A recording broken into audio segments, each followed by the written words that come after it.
How does a 170-year-old newspaper survive the internet era?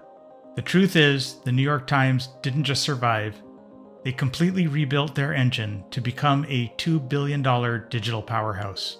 Today, we're going to break down the exact playbook they used and show you how any legacy enterprise can overcome the gravitational pull of traditional business to build a high-growth digital ecosystem. Let's dive in. Our story starts in 2014 when an internal memo from the Times leaked to the public. But it didn't read like a typical strategy memo, it read like an institutional autopsy. Even though they were still winning Pulitzers in print, their own staff admitted they were structurally failing at digital. They were losing ground to digital native upstarts who were successfully repackaging the Times' own 14.7 million article archive. To understand the turnaround, we have to look at the three gravitational pulls holding them back. First, strict silos, a rigid church and state separation between editorial and business teams. Second, infrastructure drag, slow, ticket-based IT that treated cloud computing just like a rented data center.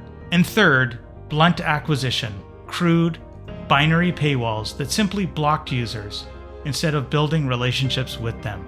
The pivot began with a fundamental shift in business model, abandoning broad, ad-driven scale for a subscriber-first logic. Instead of chasing empty clicks with commoditized, dutiful news, the Times realized that a hyper-concentrated 15% of their audience, the highly engaged readers, drove the vast majority of their traffic and lifetime value. They decided to focus entirely on them. To serve those readers, the Times had to smash their 100-year-old silos. They broke down the wall between editorial and business, transitioning engineering from a back-office order taker to a strategic partner. They created cross-functional pods consisting of editorial, product, and engineering, all aligned around a single North Star metric: reader retention. But cultural change requires the right tools. In 2016, the Times made a massive leap by moving to a cloud-native, Kubernetes-driven architecture. By giving product teams their own clusters and self-service APIs, they slashed deployment times from 45 minutes to just seconds. Technical velocity became their competitive engine, empowering teams to iterate and launch new products continuously. With a faster engine in place, they transformed customer acquisition. They ditched the old binary paywall, where you hit a 10-article limit and got blocked, for a sophisticated data-driven behavioral funnel. Using first-party data and machine learning, they can now predict the best next action for unique user profiles, aligning their product with 42 distinct emotional states.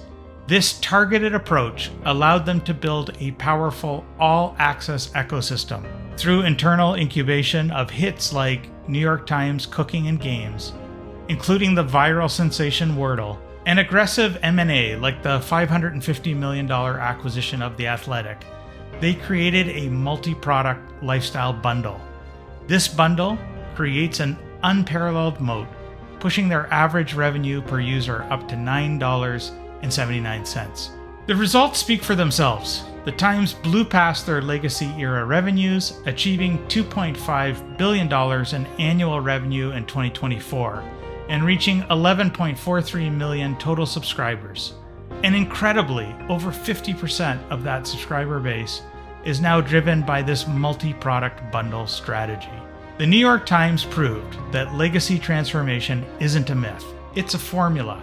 It requires cross-functional autonomy in culture, cloud-native velocity in tech, first-party behavioral funnels in data, and high LTV ecosystems bundling in product.